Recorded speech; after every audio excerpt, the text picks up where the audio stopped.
Amel, Abou. Bonsoir. Oui, bonsoir, mon très cher Fabrice Ndom, journaliste de mérite de Pan-African Media TV. Celui-là même qui est le digne héritier de Bachir Ladan, le nouveau meilleur journaliste du monde. Sentez-vous saluer avec beaucoup de déférence. Je salue le guide Badakani avec beaucoup de déférence et tous les guerriers intrépides à sa suite, avec beaucoup de déférence, professeur euh, et Badekede et Tassinda et le professeur Belek. Voilà.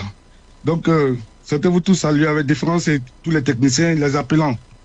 Voilà. Une fois que j'ai dit cela, en ce qui concerne la problématique du camarade du parti Domelo, je vous ai dit ma vérité. Vous savez, en 2022, quand j'étais au Mali, et que après le directeur même Bachir m'avait retrouvé là-bas, donc dans nos entrevues avec nos premières entrevues, parce que je suis arrivé là-bas très tôt en mai, juste après que la CEDEAO avait décrété l'embargo sur le Mali, donc on était allé les supporter. Mais dans mes bagages, j'étais allé avec des dossiers aussi du camarade Domelo, parce que j'avais voulu obtenir un rendez-vous hein, pour qu'il puisse voir Assimi Goïta pour parler de comment les BRICS pouvaient les subventionner et tout et tout. Donc, dans cette démarche-là, on a rencontré le ministre de l'Intégration, Ouagé. Et comme ça, directement, il y avait des témoins. Mon collègue même a été dans le gouvernement, le premier gouvernement de Ibrahim Traoré. C'était lui qui était le ministre de la Jeunesse et des Sports et du Travail. Youssouf Sirima, celui-là même avec qui j'ai fait 3 mois dans la même maison. Il est jeune, il était plus jeune que moi, mais dans le premier gouvernement d'Ibrahim, c'était lui qui était le ministre de la Jeunesse, des Sports et du Travail. Celui-là, il était dans le bureau aussi avec moi et on avait d'autres collègues. Donc, on était 5, moi et puis 4 collègues. Ouagé, ministre de l'Intégration. En 2022, je vous parle, hein, ministre de l'Intégration, comme ça, au premier abord net. Dès qu'on l'a introduit, voilà, ça c'est l'Ivoirien, Abou Hamel, tout ça. Voilà, et il va introduire aussi un Dom Melo qui est des brises et tout. Il a même pas cherché par midi 14. Il a dit, mais votre Dom Melo, là, il travaille avec Alassane Ouattara. Comme ça, devant tout le monde. Et moi, dès que je suis sorti du bureau, j'ai appelé Dom Melo. Je lui ai dit, mais nous, qu'est-ce qu'on apprend ici? Le ministre Ouagé dit que de l'intégration dit que tu travailles avec Alassane Draman Ouattara. Ça, c'est en 2022. Et moi, j'avais fait des histoires avec mes collègues à cause de ça. Disons, en disant que mais ce ministre, ça n'est pas normal, tout ça, tout, bon, des disputes comme ça, quoi. Et Don Melo, sur place, là, il était stupéfait. Il est parti dans un camp froid avant de répondre.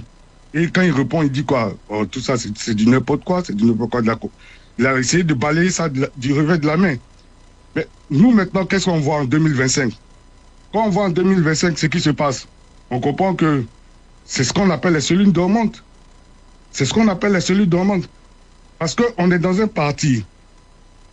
Il est prévu être le second après notre guide Laurent Gbagbo. Donc, 5 ans, c'est quoi? On dit qu'on veut que le père soit au pouvoir pour 5 ans pour qu'une injustice qui va créer une jurisprudence soit réglée. Parce que si on ne règle pas ça, si lui, on a pu lui faire ça, on peut faire ça à tout le monde. Lui, il a été présent. Même Mandela, là, il n'avait pas été présent. Mandela, on le prenait comme un terroriste. Mais quand même, les Sud-Africains ont voulu qu'il fasse 5 ans pour laver l'injustice qu'il avait subie pour avoir fait 27 ans de prison. Mais nous, un président, on voulait donner un message fort à tous les impérialistes que ce n'est pas à eux de choisir nos présidents. Nous, notre président n'a pas démérité.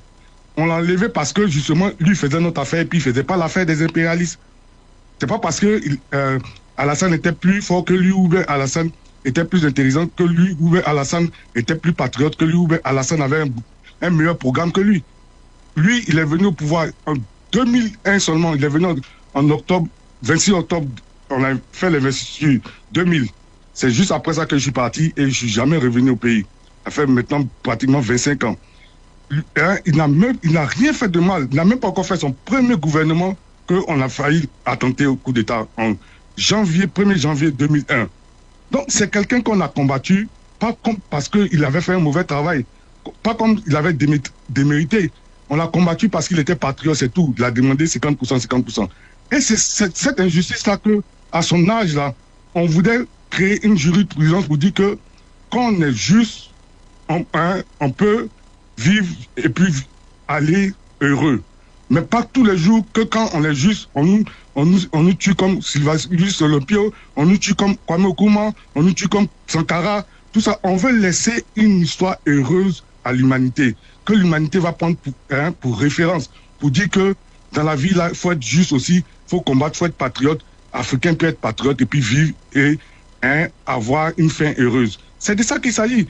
Dieu nous a permis ça parce qu'il est parti, fait 10 ans. C'est le seul sur cette terre-là qui peut taper sa poitrine dans tous les êtres humains pour dire que lui, en tout cas, dans en norme humaine, parce qu'on l'a jugé avec toute la science humaine, mais il était dans les mains de ses ennemis. Tu as utilisé toute la science humaine juridique pour le juger.